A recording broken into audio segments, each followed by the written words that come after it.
Hi, Elizabeth. Is it Rochelle or Rachel? Rochelle, right? It's Rochelle. Yeah. Good morning. So I'll be back in just a couple of minutes. I just wanted to open up the room. We won't, we're gonna have to end at 11 o'clock today because I've got a school of journalism search thing I gotta do at 11. So we'll be going 9:30 to 11. So I'll be back in a couple of minutes.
I'm gonna send around the link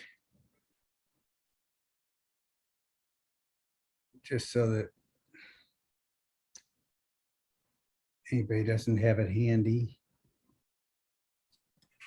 Bill, you showed up on the SIU website in a photo standing next to Claire Cowley Yeah, when it congratulated her on successfully passing her defense.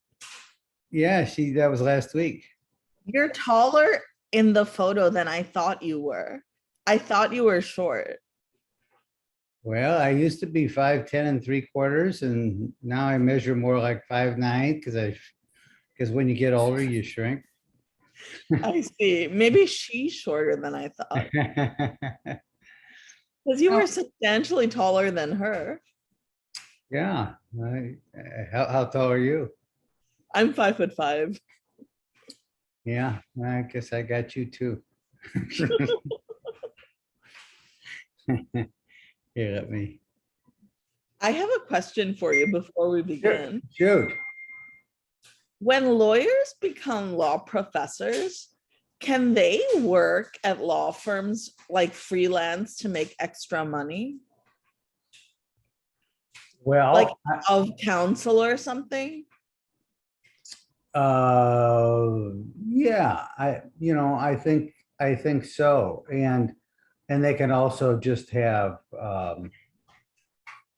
just provide legal work on almost like a freelance basis. But I think also oftentimes an of counsel position would be the kind of position. I mean, there's a person, this John Eastman, who was advising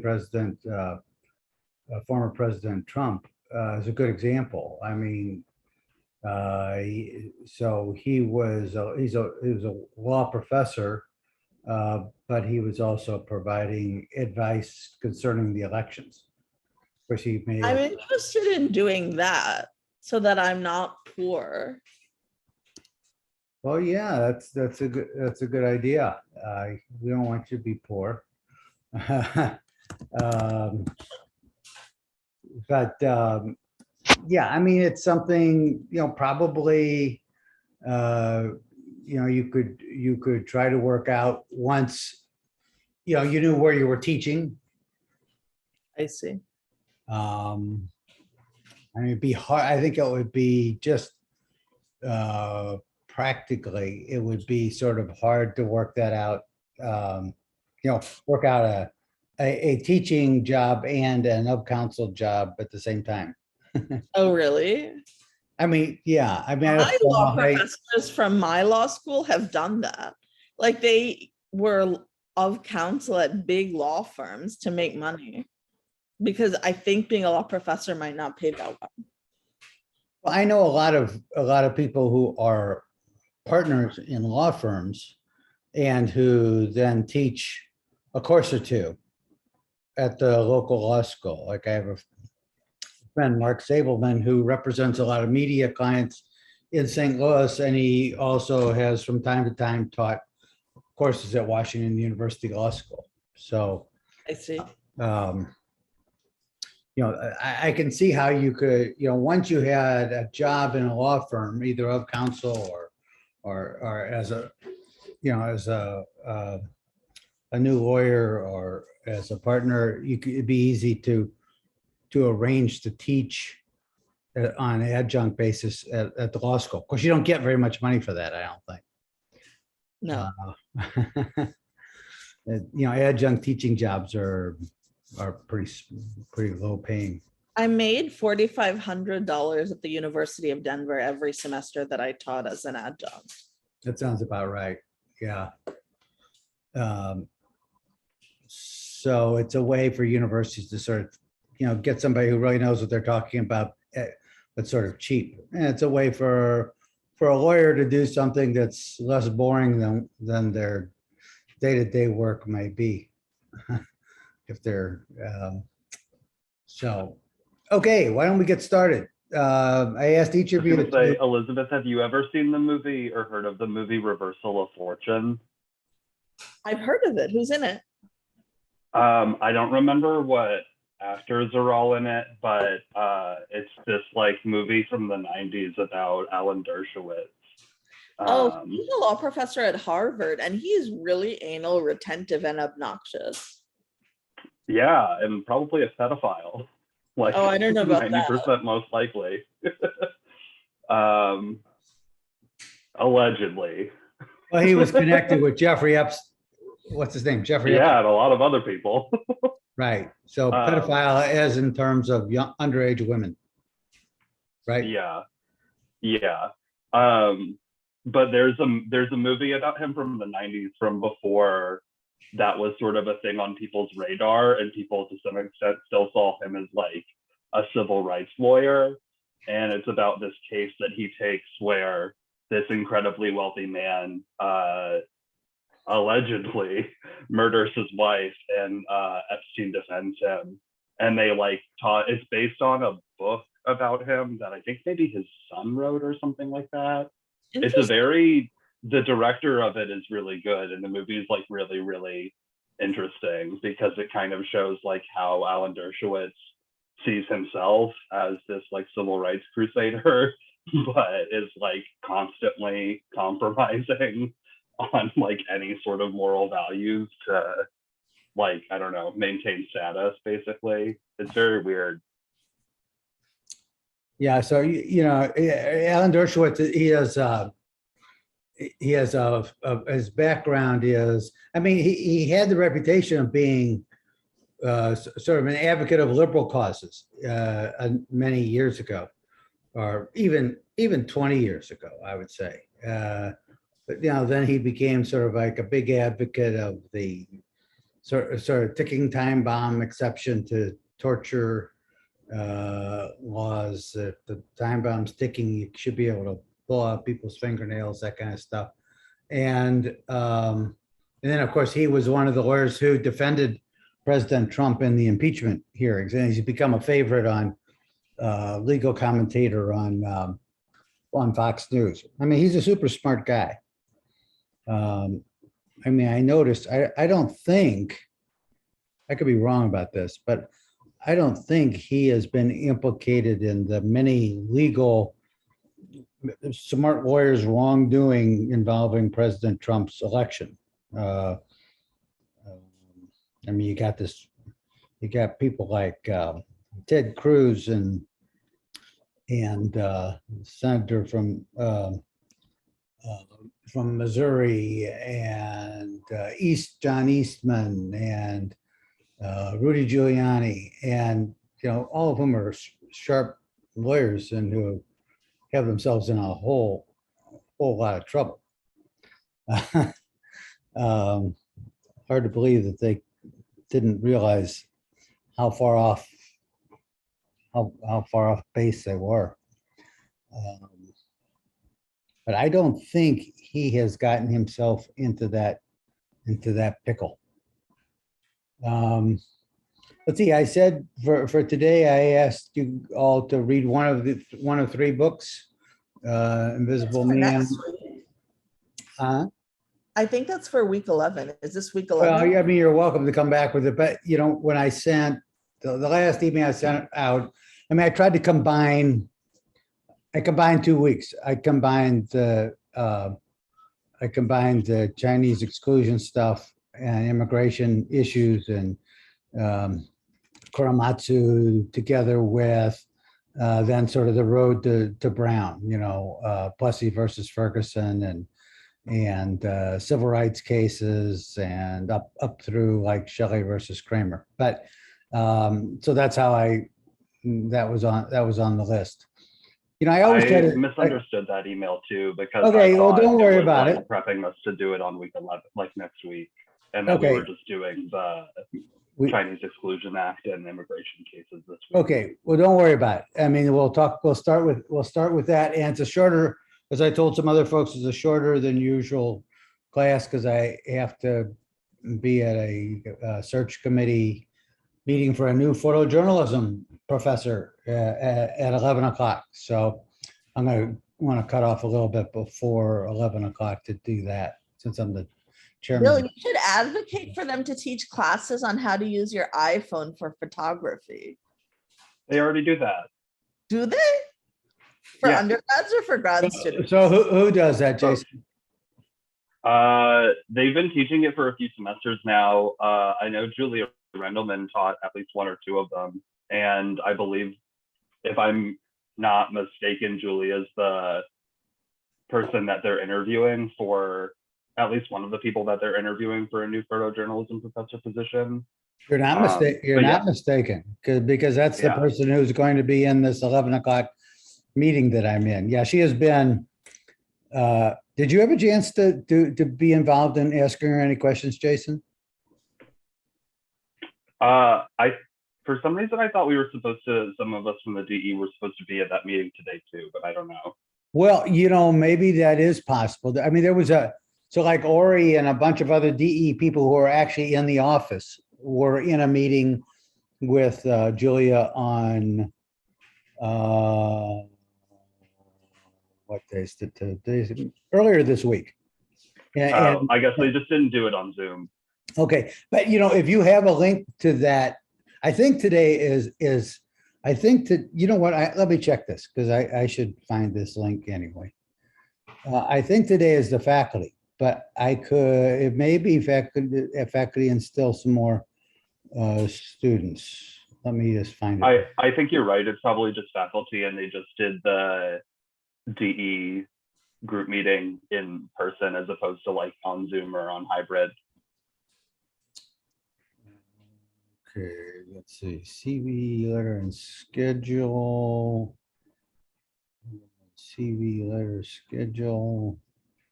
There's some very creative classes taught at the School of Journalism and the College of Arts and Media. There's a screenwriting class with Piruz Kalea, and I'm very interested in writing an autobiographical screenplay. Well, it sounds interesting. Yeah, they've got some good courses over there. So this is meet with the faculty. So yeah, I guess you missed your chance, but you know Julia from. Did she teach you a class? I'm actually taking the phone photography class this summer as like a 1 month. So I might be in her class I don't know who's teaching that yet, but I kind of assumed it might be her. Oh, good. Yeah, I don't know the answer to that. Well, feel free to send me any thoughts you have about Julia. She's great. That's my thought. Yeah, that's sort of where I am. I think she's a very capable and inspirational like teacher, mentor, leader. So like full recommend. Yeah. Okay.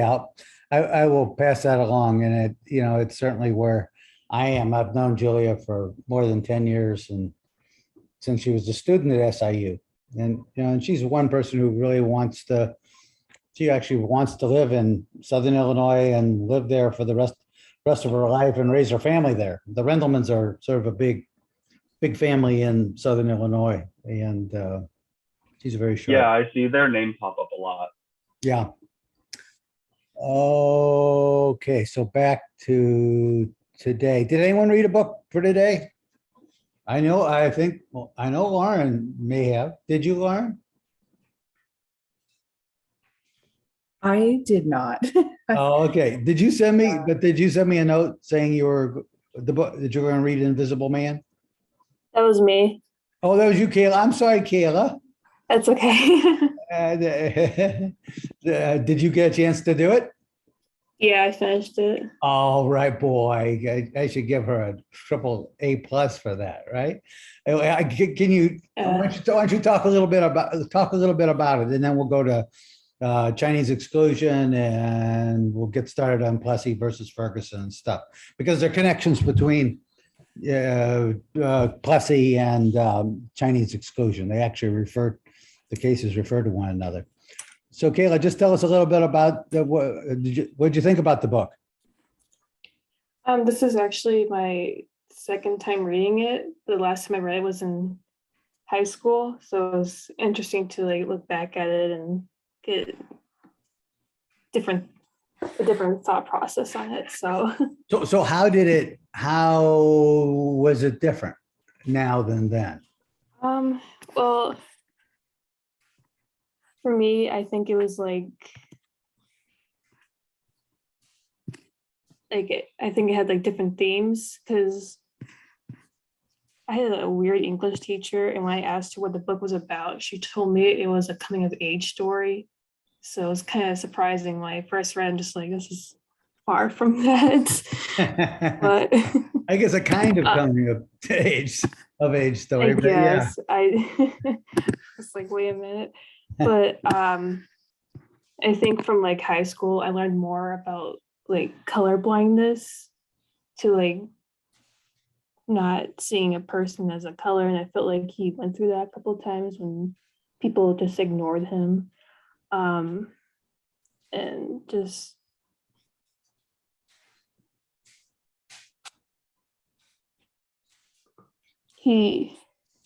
I feel like with the character, he is I guess with the coming of age, he's someone who wants to leave an imprint to the world, to be someone that can leave his identity, and because he wants to be like all these other great speakers, like what was his name?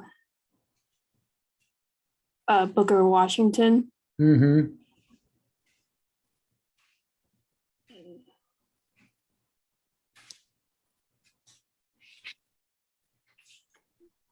I mean, And just learning because like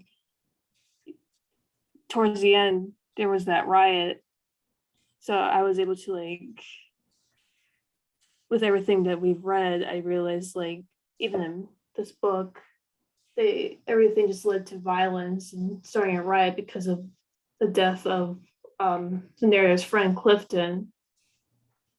And I thought that was interesting because it just led to all the events that we've been reading about, and then with George Floyd as well. So mhm. everything was able to connect with what we've been going through, and I thought that was interesting as well. I mean, speaking of violence, it's sort of a only tangentially related thing. This week, President Biden signed the Emmett Till anti-lynching law. It only took about 140 years for Congress to actually pass that law.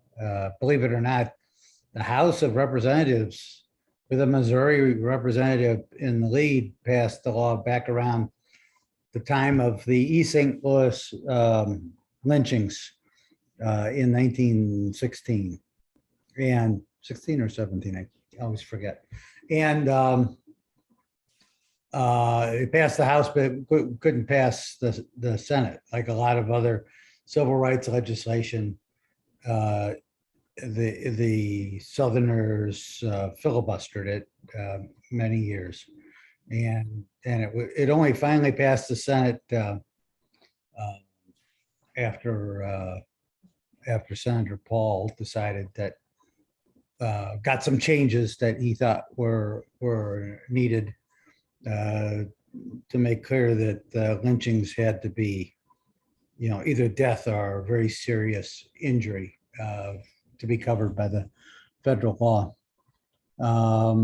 But so that's, certainly the violence is the civil rights movement, and the life of Black people in the United States has been filled with violence,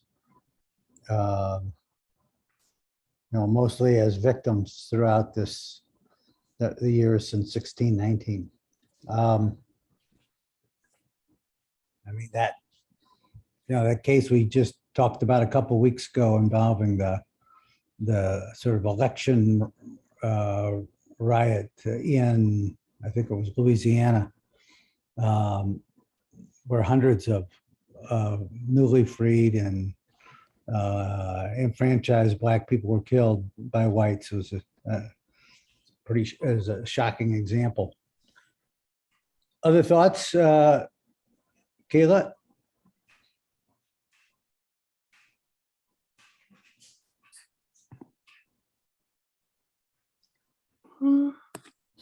I just thought it was honestly, it was like a challenging book at times when I was reading it. And I just think like it's still a good book. Yeah. It's it's a lot to take in, and I think it does like a good job in like showing the racial injustice, and just like with the brotherhood, they keep saying that they wanted to help the people, but they really didn't. It was just, I just feel like it does have a great connection with what's been going on throughout history. What do you have? When was it written? Was it early 50s or was it late 40s, or am I off entirely? Do you know? I have like in my mind that it was late 40s or early 50s, but I could be off decades.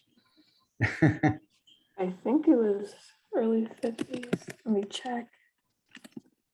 I know what you mean by it being somewhat challenging, because I have sort of read it, like I'll read 100 pages and then I'll go off and read some mindless stuff. So I sometimes had trouble staying with it, but it really is a. It was early 50s, yeah. Early I think 50s.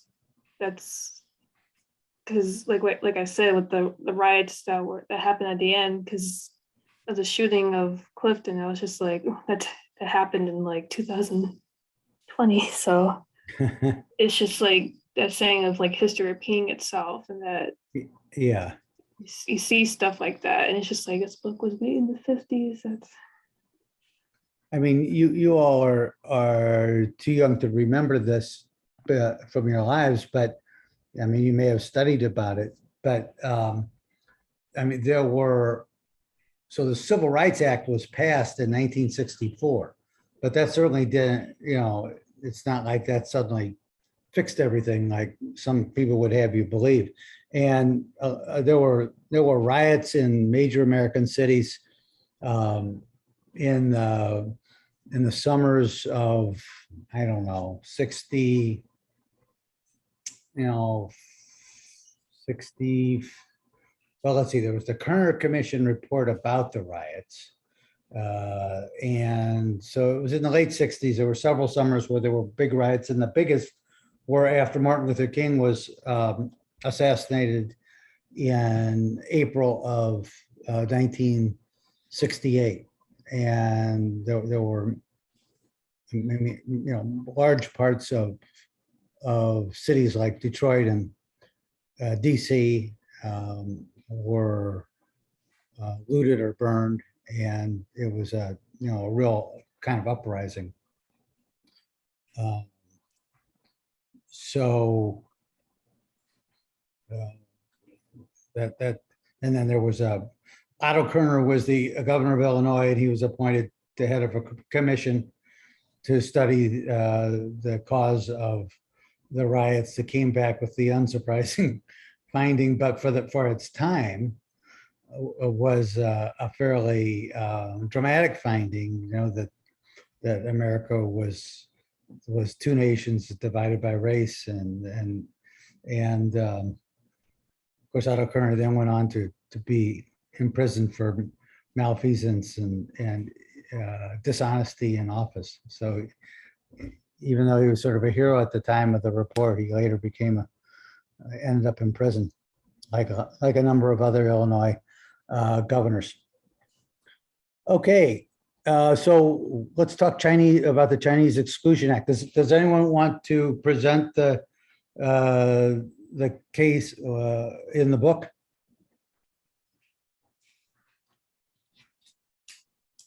Or would anyone feel as though they were capable of presenting the case in the book, even if they don't want to?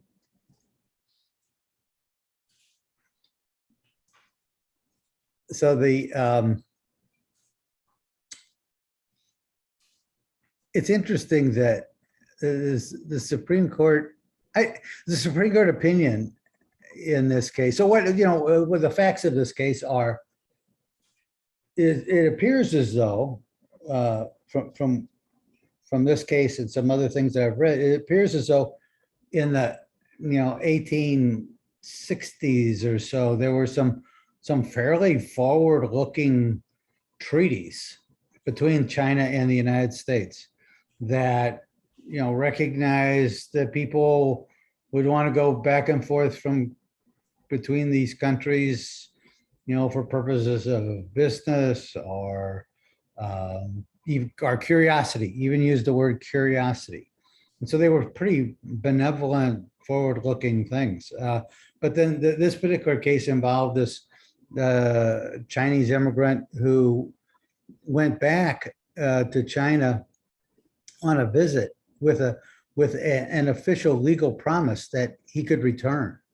And before he returned, Congress passed these Chinese Exclusion Acts to bar the Chinese workers from coming into the United States with all sorts of predictions of how how the West Coast was going to be, disrupted in our Western, our civilization was going to be affected. It's really pretty amazing how in the late the cases in the late 1800s, they're just talking so so clearly about how they're trying to preserve white Western civilization. Our and I mean, from a legal point of view, one of the things that they had to decide in this was, so if you got a treaty, can Congress just pass a law that contradicts the treaty? So the Chinese Exclusion Act, saying that the Chinese workers couldn't come into the United States even if they had a legal promise that they were just returning to the United States, that the Chinese Exclusion Act violated the treaty. So can Congress pass a law that violates a treaty? And there's a part of the Constitution that says that the Constitution and treaties of the United States shall be the supreme law of the land. So that might be an argument for saying that Congress shouldn't be able to do that. But what the Supreme Court said in these cases, and I think that this would stands today. This part of the Chinese exclusion decisions stands today, that if Congress is acting in an area where it has clear designated powers like immigration and foreign relations, that it can pass a law that contradicts a prior treaty. I mean, if it were in an entirely different area where Congress didn't clearly have regulatory power, that might be a different thing. But where it clearly has, I mean, Congress is often said to have, the term for it is plenary power in the area of immigration, which means it has primary control of the laws that are enacted. You have a question, Elizabeth, or a comment, or just we're stretching your arm? Oh, I was just stretching my arm, sorry. Okay. Have you guys heard of the movie, not the movie, the book Dragon Boat? It's about the children of some of these first generation Chinese immigrants in San Francisco, and how the difficulties they face socioeconomically, and also in terms of the discrimination they face like culturally in San Francisco from white people. It was a book I read as a young adult. I have not seen that. There's a lot of read literature that. about it. Like, okay, so there's Called The Dragon also, Boat? yeah, there's also Maxine Hong Kingston's Woman Warrior, which I also read, which is about like Asian American feminism. And there's also Amy Tan's The Joy Luck Club, which is about Chinese immigrants to New York. And that's a fun young adult book too. Yeah, it's a fun book, and there's a good movie. I know there was a good movie about that one too. Maybe a couple movies. There's a character in the book called Waverly, who's Asian American and was named after Waverly Place in New York City. So how would you characterize Asian American feminism? They write, it's very literary. Like, so Asian American feminist writers love to target young adults and people and talk about cultural things like ghosts in the kitchen and stuff. Like that's a literary phenomenon you'll see in a lot of Asian American literature, like spirits and stuff. There's another book about the Vietnamese Hmong people, Hmong. It's called The Spirit Catches You and You Fall Down. And that's about epilepsy but they didn't know it was epilepsy at the time. So they thought it was being spooked by evil spirits. So, oh, that's interesting. So, but again, how would you use the term Asian, Asian American feminism? I'm interested. I just mean the literary kind. Like they write about Oh, their love stories and their cultural heritage stories. So I just use the term loosely. I see what you mean. I see what you mean. There have been, I mean, I don't have the statistics at my fingertip, but there certainly have been a lot of attacks on Asian women Recently, you mean? in recent months. I mean, it's There about, is the term "Stop Asian Hate." I don't know if you guys have heard of this, but so it goes along with the Black Lives Matter movement. And I heard some radio commentator saying that he thinks the term Black Lives Matter is a strong statement, whereas the term "Stop Asian Hate" is a weak statement. But it was just his opinion. well, I mean, it doesn't seem to resonate the same way. If you hear "Stop Asian Hate," I mean, you might think it's Asians who are hating us, or hating white people. Yeah, it's a little ambiguous. Black Right. Lives Matter isn't exactly, well, maybe it is ambiguous because there's so much controversy about it. If you're saying Black Lives Matter, then you're saying that blue and white lives don't matter. So I guess there's an ambiguity in that way, but I don't know. I agree that it's not as strong as Black Lives Matter. I'm not sure that I would agree with that, actually. I mean, like, at least one of them is actually a demand, which makes it like less well, maybe not that much less, but like to some degree, it makes it a bit less adoptable, even though it's sort of like a vague demand without like a strategy or tactic or like practice that's like clear to it. That's like challenging, basically, because what does it mean to like stop Asian hate? Does that mean that people need to like read more books and movies, or does it mean that there's like something like systemic that needs to be like critically reformed or like revolutionized or something? Like Well, I think it's a response to the hate crimes against Asians and Asian Americans in the United States. Now, Jason, are you familiar with the term hate crime? Do you know what that is exactly? Like its legal definition? I mean, I couldn't quote it. Okay, what's a hate crime in your understanding? A hate crime is like a crime in which like someone's motivation can be proven to be some form of like bias or prejudice, usually against a racial group, but it also like applies in cases of like sexual discrimination and like other forms of discrimination that we like, I don't know, list in. In your opinion, Jason, should a hate crime be punished with a sentence worse than the sentence for the regular crime? So, for example, would a hate crime against a Black person, should that have a bigger sentence than a regular crime of the same kind against anyone that's not motivated by discrimination? I mean, I would say that's, I mean, at least in my opinion, I feel like that's sort of a weird question because there's like an underlying assumption that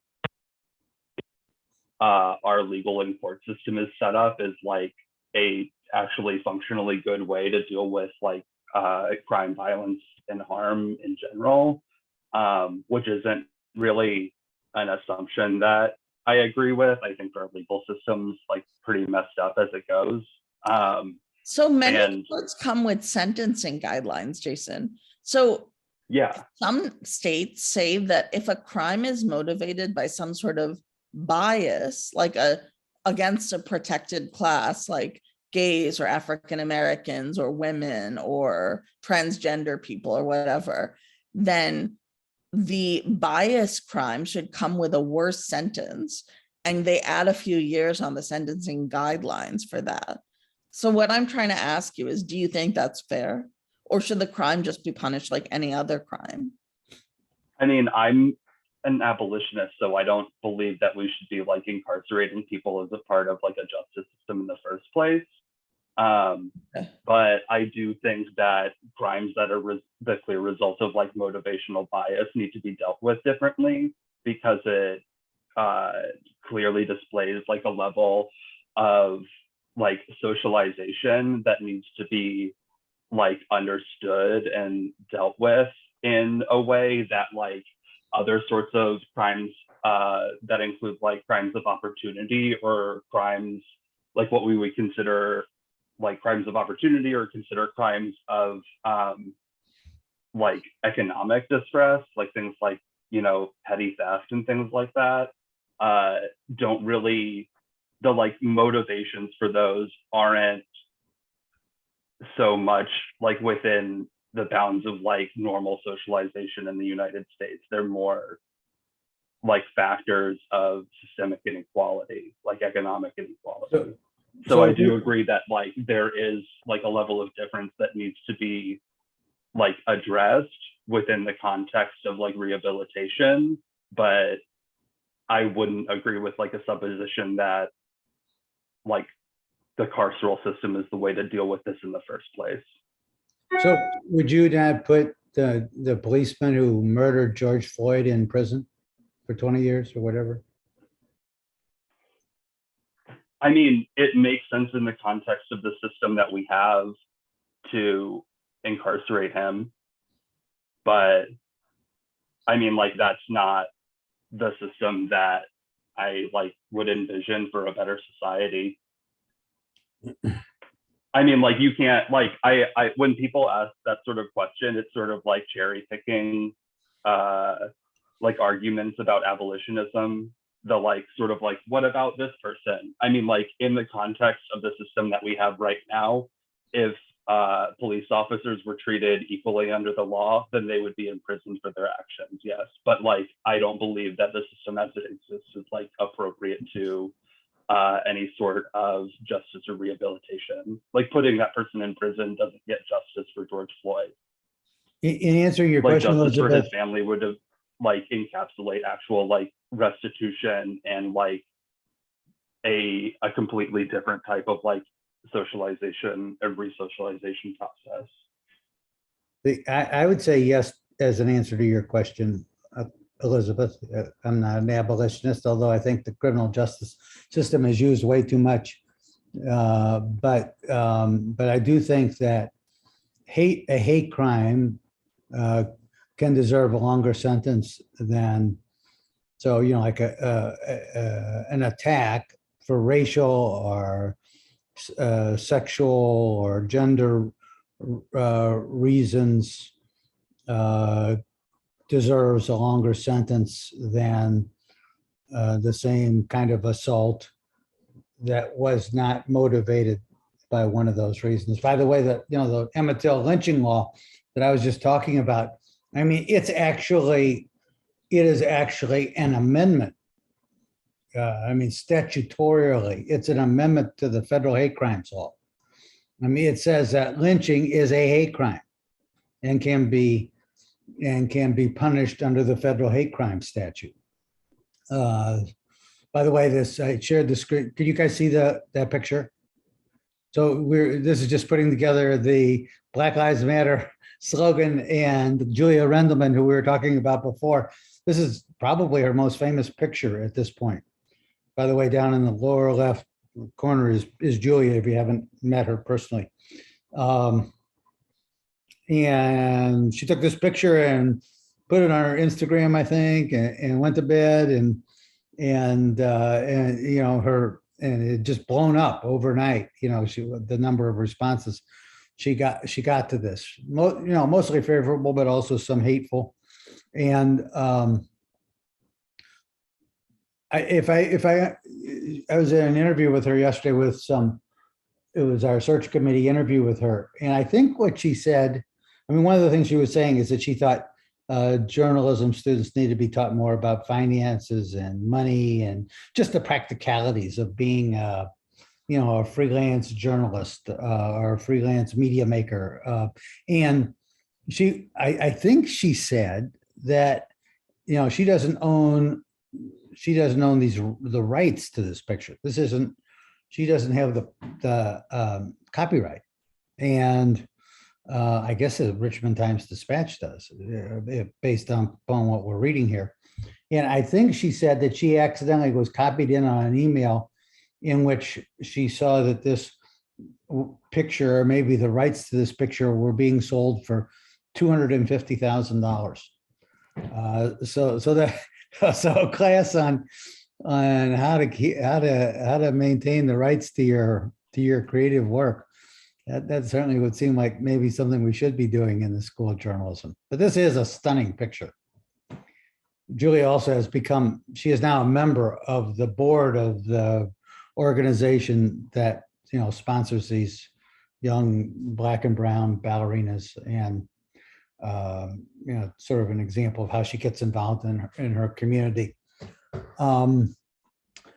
Okay. So do we answer your question enough, Elizabeth? Yeah, I mean, I was just playing devil's advocate because I think there are arguments, good ones on both sides of this. Yeah. I have heard the argument that punishing hate crimes more impinges on people's free speech, and free thought. Because the thing is, to have a bias against a group of people is kind of one's thought prerogative, but to act on it with a crime is not. So where do we draw the line?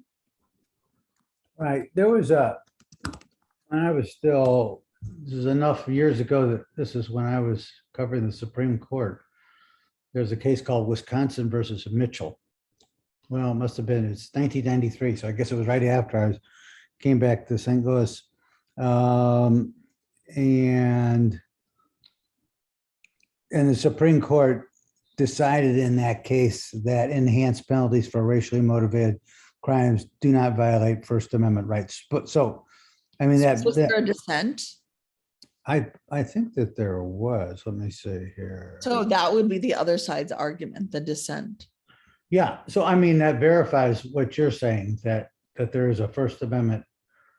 There is a First Amendment argument against it. Let's see.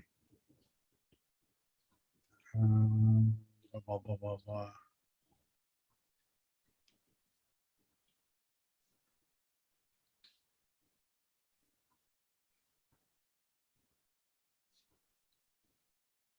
I'm trying to see what the vote in that case was.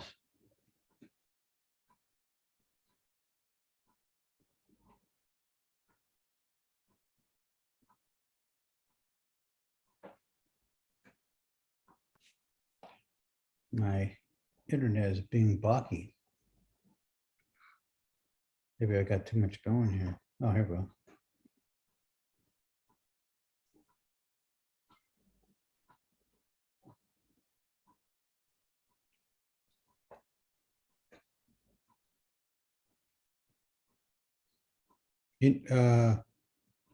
Unanimous. Oh my goodness. So I Yeah. guess I didn't remember it as being unanimous. I'm a little surprised. I think Rehnquist, the Chief Justice, had a concurrence, so he concurred. But I mean, even Clarence Thomas. By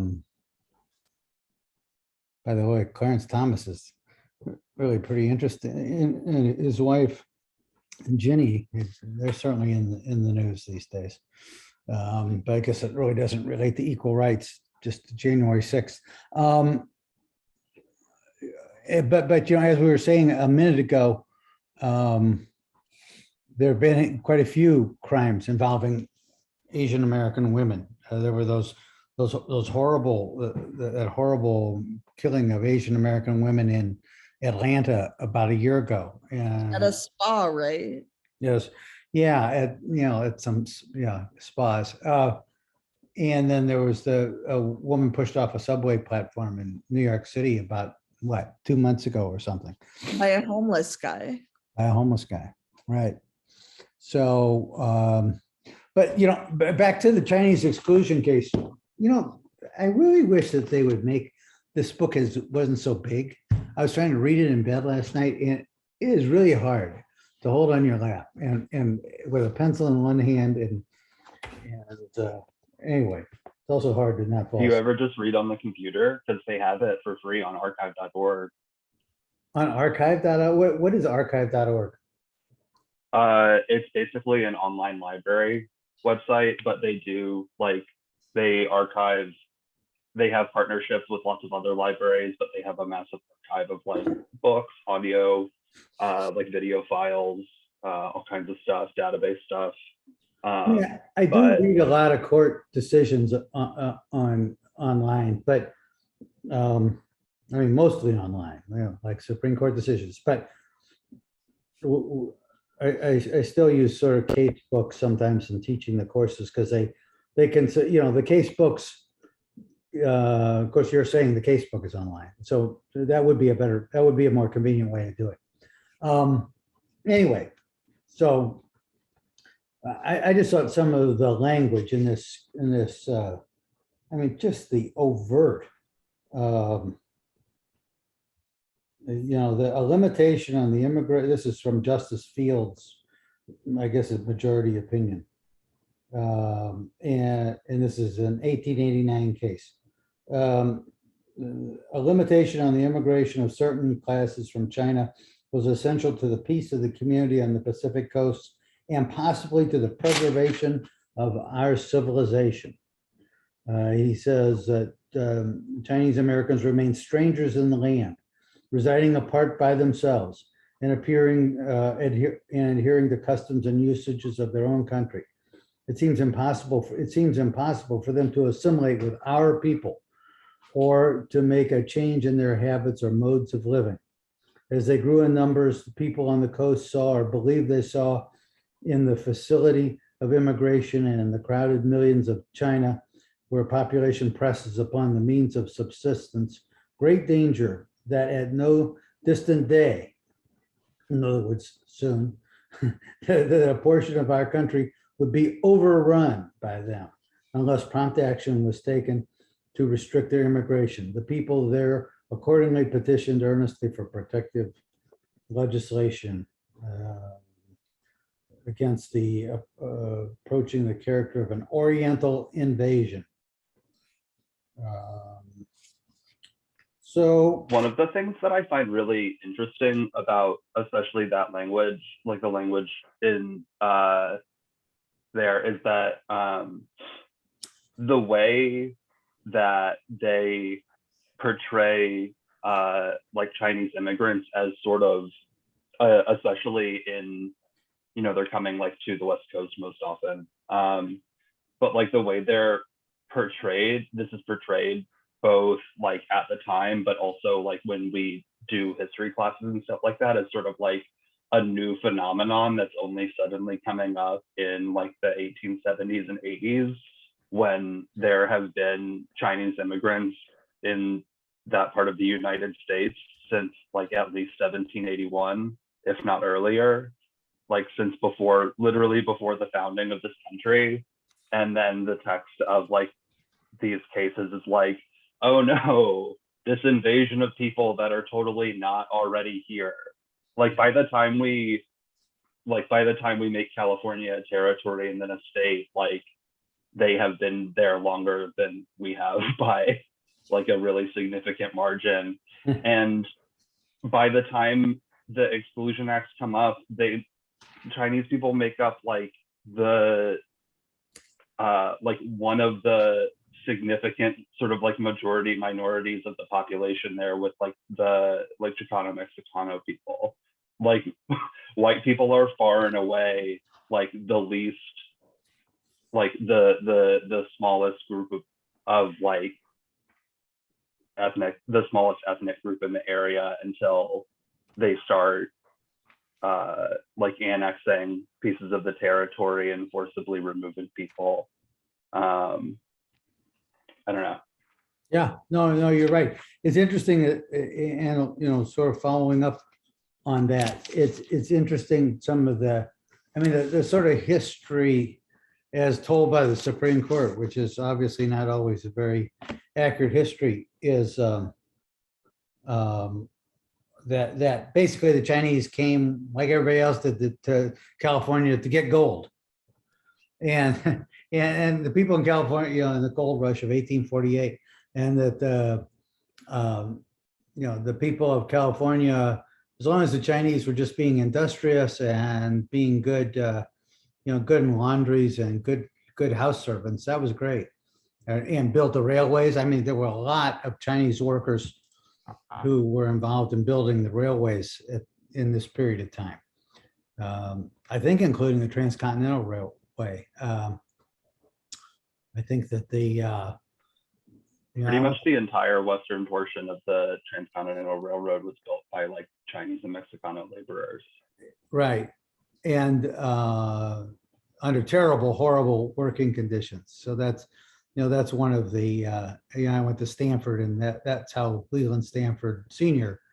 made his money, was exploiting Chinese workers for that end. Now, as long as we're on Asian stereotypes, let's talk about Korematsu, 1944. So, you know, now we're jumping. So we're talking, this is 60 years later. Pearl Harbor has just happened. Americans had been trying to stay out of the war.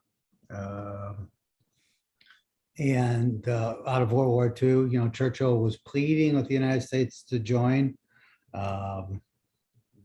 London was had been under a blitz of air attacks from the Nazis, from Hitler, and then there's, you know, December 7, 1941, what Roosevelt called a day that would shall live in infamy, with the Japanese attack on Pearl Harbor, in which you know, thousands of American naval forces were killed and ships sunk. And so it was in the wake of that. As a matter of fact, they, you know, that's mentioned right in the beginning, that there's this move to put to displace Japanese American residents. Does anybody want to present this other than myself? There was this move to displace Japanese Americans from the West Coast and put them in concentration camps. And I mean, they call them detention camps. It's interesting if you, I mean, I guess this isn't part of the opinion, but this is sort of the introduction to the opinion.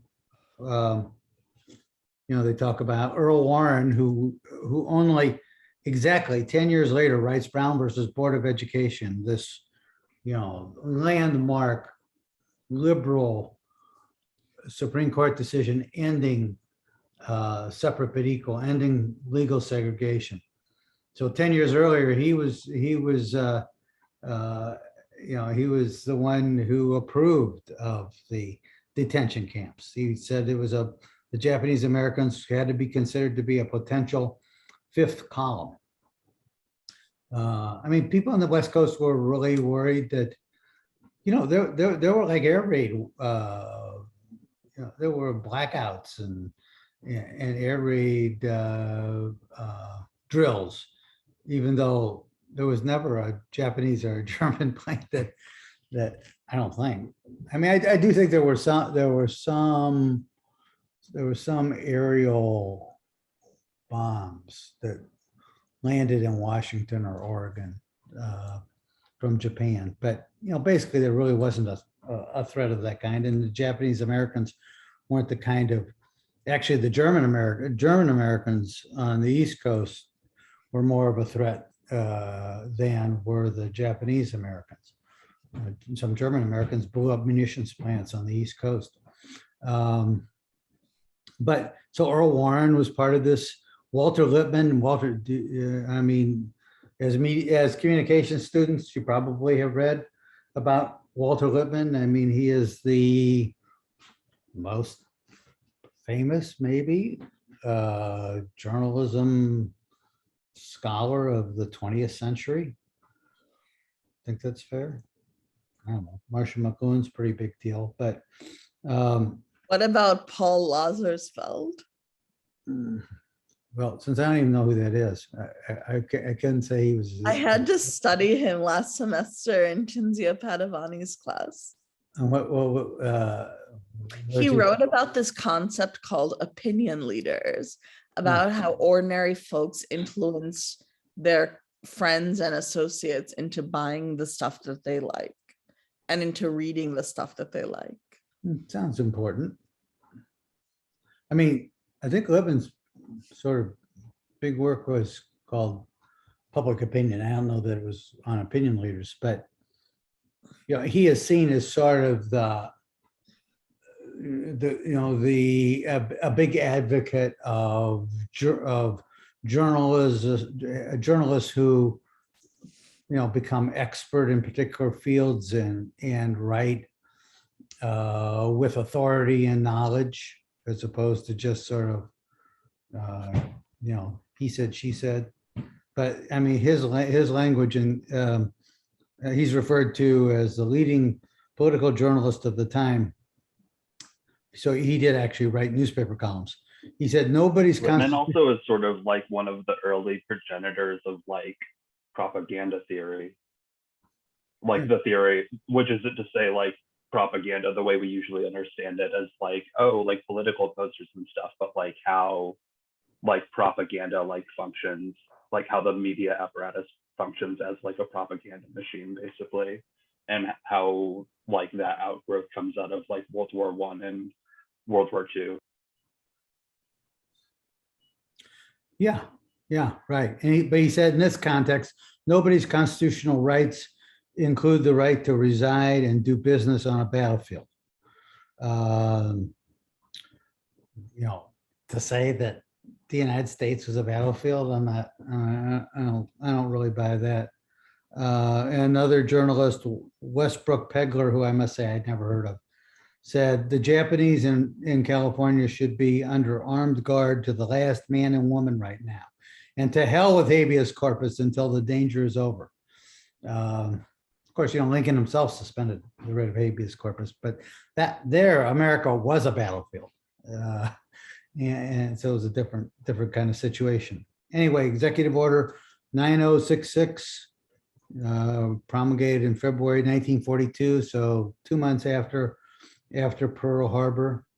There was some difference of opinion about it within the administration. I guess the Attorney General thought it was unnecessarily ill-advised, unnecessary, and unnecessarily cruel. All persons of Japanese ancestry were to be removed from military area number 1 to detention camps. That was basically on the West Coast. Fred Korematsu, native-born, said that this violated their rights.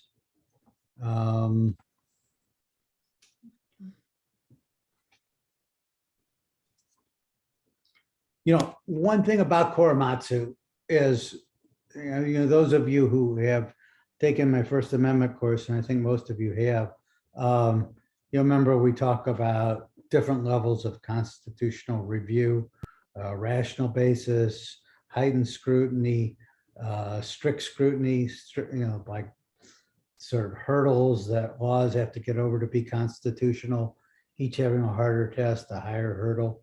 And Korematsu is the place where strict scrutiny began, that narrowly tailored to serve a compelling government interest. They didn't actually use, they said most rigid scrutiny, but this is seen as being the basis of strict scrutiny. But they're saying that this, you know, in time of war, removing Japanese Americans from their homes and putting them in concentration camps was met that test.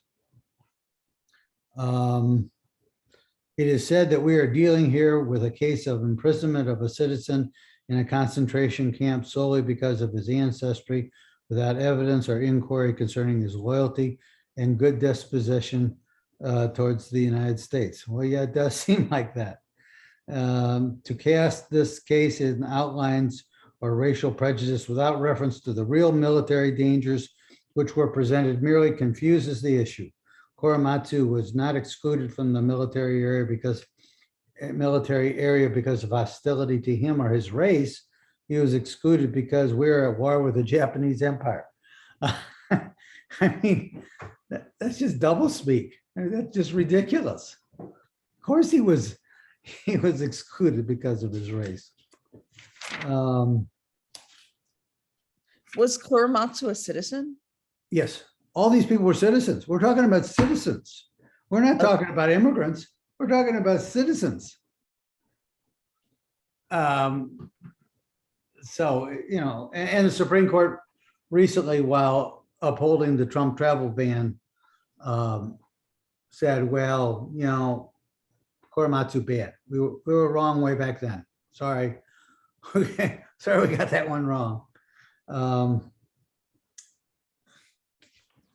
think one of the things that's worth noting too, because it's not spoken about in like the actual case text of Korematsu and most of the like popular World War II history, is that outside of like any sort of like fears of sort of like what do you call it, like tampering or anything like that, or like destruction of like military, like whatever, or like spying, there's also like a pretty massive and pervasive fear of a sort of alliance between, or like, you know, form of like solidarity between Black people in the United States at the time and the Japanese Empire at the same time, which some people like, which, you know, despite the like really like oppressive and violent like colonial subjugations that like Japan, you know, committed in other countries, like the Japanese were seen as a like better alternative to the prevailing like white institutions at the time. Gerald Horne has like a good book about this, and one of the ways he like sort of leads into it is actually like as a part of one of the books that was on the reading in like the autobiography of Malcolm X. There's a section in which he's in Manhattan and he's sort of getting like, they're trying to press him into the military, but there's like a core understanding among like Black people at the time that the military would be really like they wouldn't want to take him if they thought he had pro-Japanese sentiments, basically. So he just like starts saying in like his interview to go into the military that he's like really into like the Japanese government so that he doesn't have to like fight for the white US military in World War II. Yeah.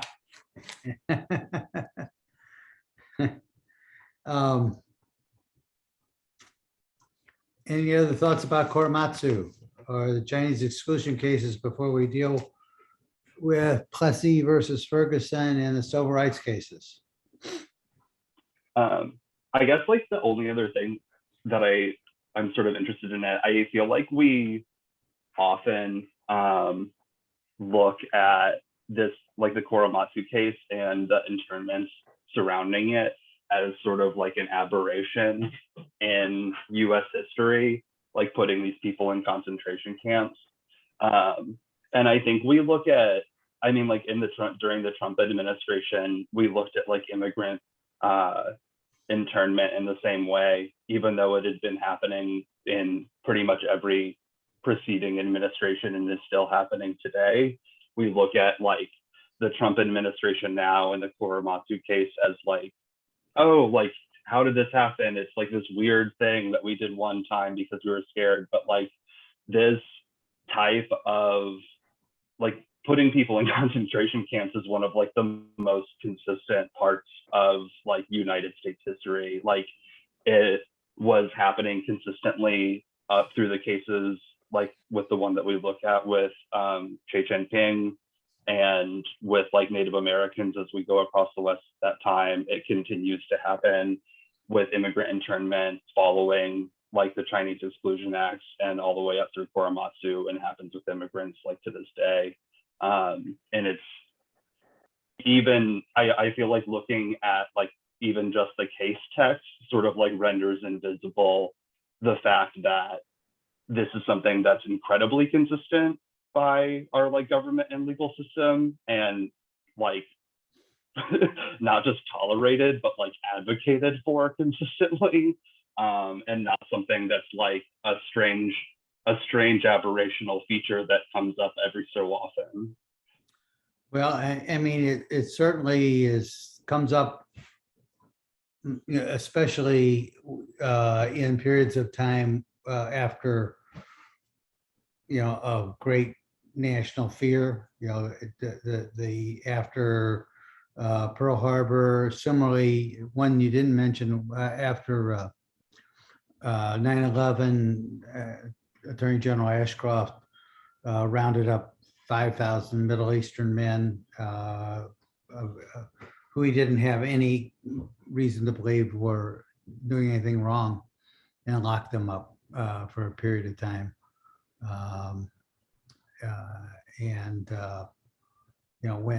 When that behavior on his part was later challenged, the Supreme Court said he was entitled to qualified immunity, because there was no way for him there was no clear legal precedent that said he couldn't do what he was doing. So yeah, this is, I mean, I guess I can't think of concentration camps during World War I, although certainly, war protesters were put in jail because the First Amendment at that point didn't protect their anti-draft, anti-war protests in those early First Amendment cases. I don't know how many, I don't know, I know that Lincoln suspended the writ of habeas corpus. I don't know how many Southerners were put in prison, or like supporters of the Confederacy were put in prison during the Civil War. I don't know if there was anything that you could consider to be a concentration camp. Are you saying that, like, when Native Americans made quote unquote treaties with the United States and ended up with reservations, are you calling those concentration camps? No, the US put people in concentration camps in addition to the reservation system, and often consistently like enslaved people in the post-Civil War period. They're like not insignificant. There are very like consistent and significant instances of beyond just like the theft of like boys and girls from Native families, which was done just like across the board. That was sort of a matter of fact a lot of the time, but like consistently put people to like press people into forced labor after they had been sort of like routed militarily, and significant groups of other people into concentration camps. Most of the, I'm working on this for like a potential story in the future, but one of the things I've started looking at more and more is the number of either like former US military fort sites or current US military base sites that had started as that have a history of being like used as concentration camps. There's a significant number in like Florida around St. Augustine. I was looking at it for Dearborn because that's like popular in Chicago. But I think Fort Hood is one of them. There's a significant number of others though. That's interesting. Oh, are we planning to cover the USA Patriot Act in this class? No, probably not. Okay, then I'll mention it now. So when you mentioned rounding up bunches of Arab American people, Yeah. I immediately thought of the debate on racial profiling and diminishing civil liberties in hopes of decreasing terrorism and stuff like that, in hopes of making our airports safer. So I had an argument with a friend of mine. I like to argue, given that I'm a lawyer. And I argued that I'm South Asian and I would be willing to be racially profiled at airports if it meant that all South Asian people could be taken aside at airports and inspected in terms of their luggage and stuff for bombs or whatever. And I thought this would make airports safer and make a safer society. And this is the argument of the USA Patriot Act, that we allow some levels of racial profiling and limiting civil liberties in order to have a safer society and have terrorism out. And I realize this is a simplistic argument, but I think that because I'm South Asian and I would be willing to have it done to me in order to have a safer society, then it's not that bad. I mean, the Patriot Act is also based on sort of like a false supposition that, number one, there's like a significant amount of like terroristic action going on in the country at any time anyway, which there isn't, but also that it does lead to like the safer society, which like a lot of people have debunked over the course of time. But and it was like debunked before because the more actions are. What? I said terrorism was a great fear in that time that it was passed, Jason. Yeah, but I mean, being a fear and being a reality are two different things. Yeah, I think it's true that, I think that there are parts of the Patriot Act that are really overreach. It's true that there was a lot of fear after 9/11. I remember talking to Congressman Gephardt, who was a House leader at the time, running for president. He was a U.S. congressman from St. Louis, whom I knew, and he was always getting all sorts of briefings. And the congressional briefings were telling the members of Congress that there was the expectation after 9/11 that there would, soon be additional attacks. That was just the beginning of that the U.S. was very vulnerable and there would be many more attacks coming. And so, as it turned out, that wasn't true.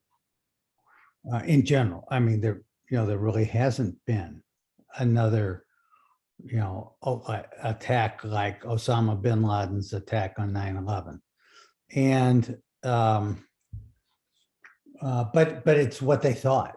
And so to a certain extent, you could maybe see that as justifying some of what they did. I see the What Patriot. did they do? Like, what civil liberties specifically did they impinge on with the USA Patriot Act? Well, I think part of the Patriot Act had those what were they called? National security letters, which the FBI could obtain to check out your, what kind of books you'd taken out of the library, any kind of library use of computers, without having any kind of probable cause.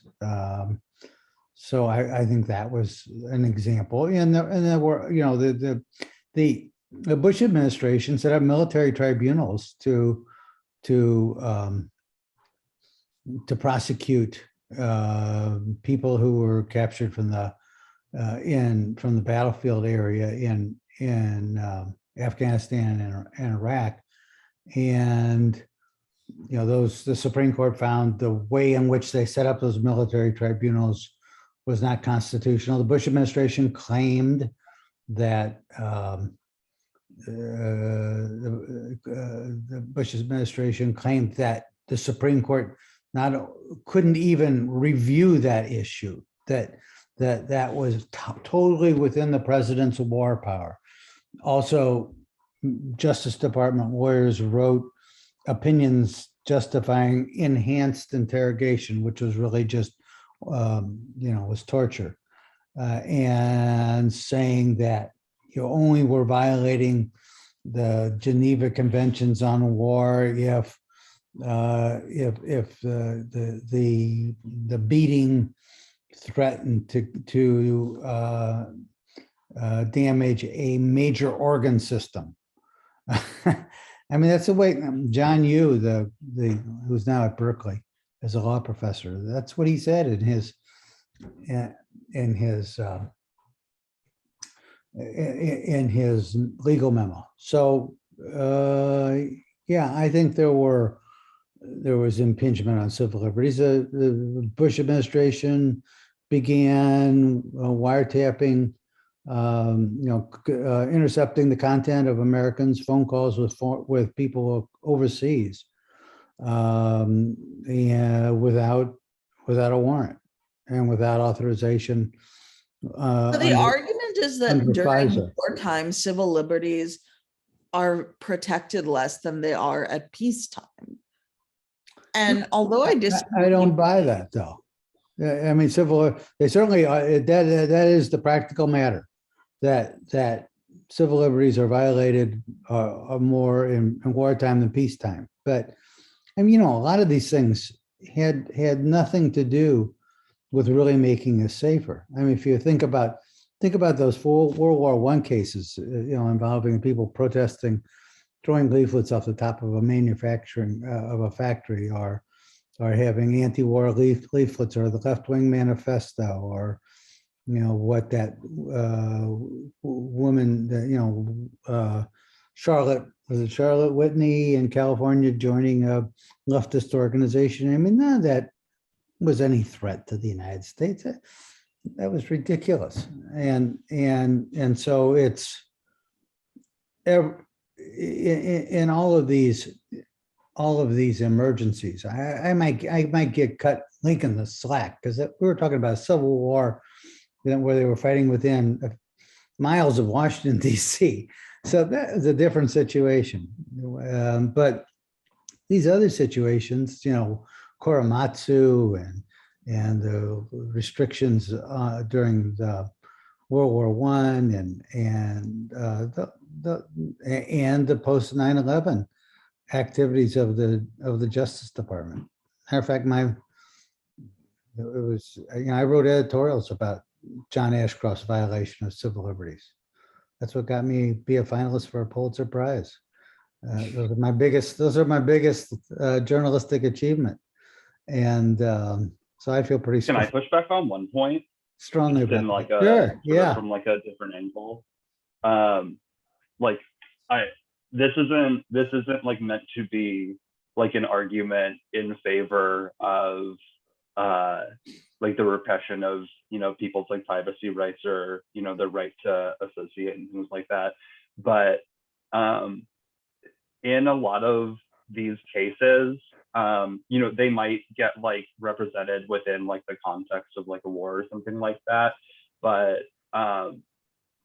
I think there's a common thread where like fundamentally in a lot of these cases, it's the view of like the courts and the people bringing these cases up, that the like anti-war information being given out is like fundamentally like is a fundamental disagreement, like or like a fundamental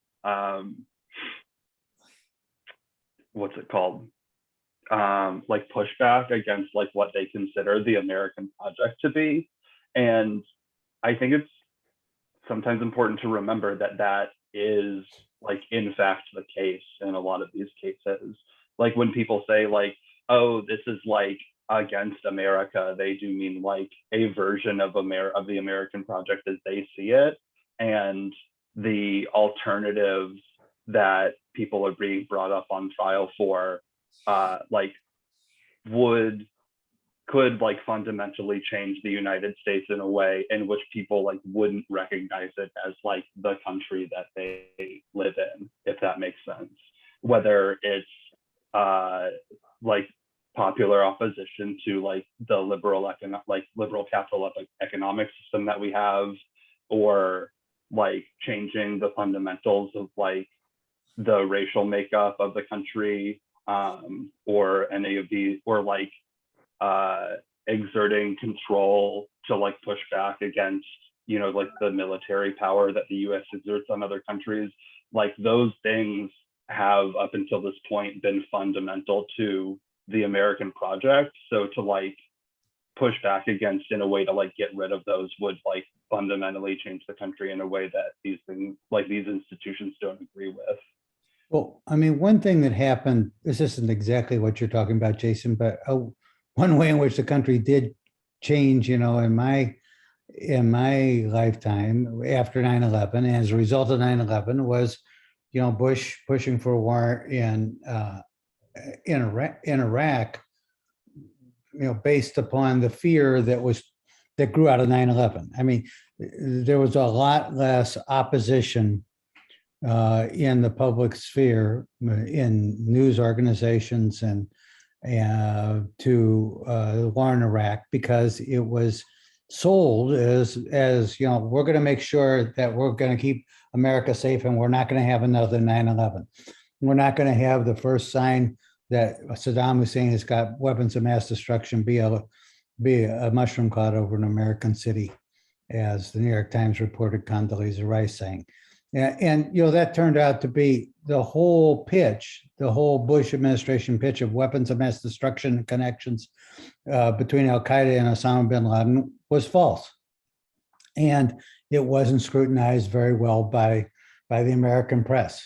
I certainly spent a lot of time scrutinizing it myself in the American press, but eventually the New York Times and the Post-Dispatch wrote editorials saying we shouldn't go to war in Iraq because there wasn't proof of weapons of mass destruction. There was no connection between Al Qaeda and Osama bin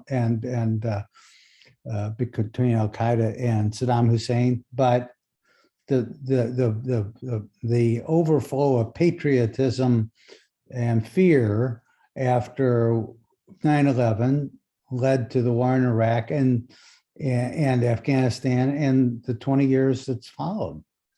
And it was sort of a disaster for the United States. I supported the war in Afghanistan because I thought Afghanistan should have given up Osama bin Laden because he clearly had caused 9/11. But I thought the war in Iraq, that was just an invasion. That was the United States invading another country without reason to do it.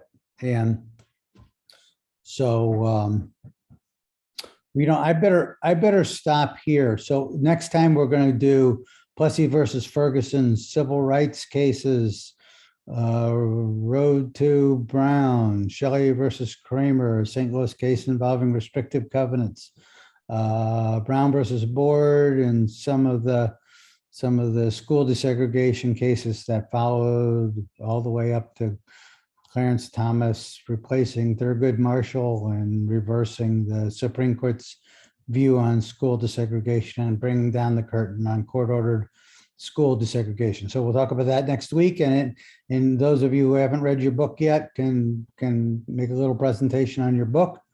And we'll have a second test, sort of like our first test, sometime within the next 2 weeks. And we'll have to also schedule people's debates and presentations, or you can send me papers. So be thinking about that. Anybody have any questions? All right, great. Good seeing you all. See you next week.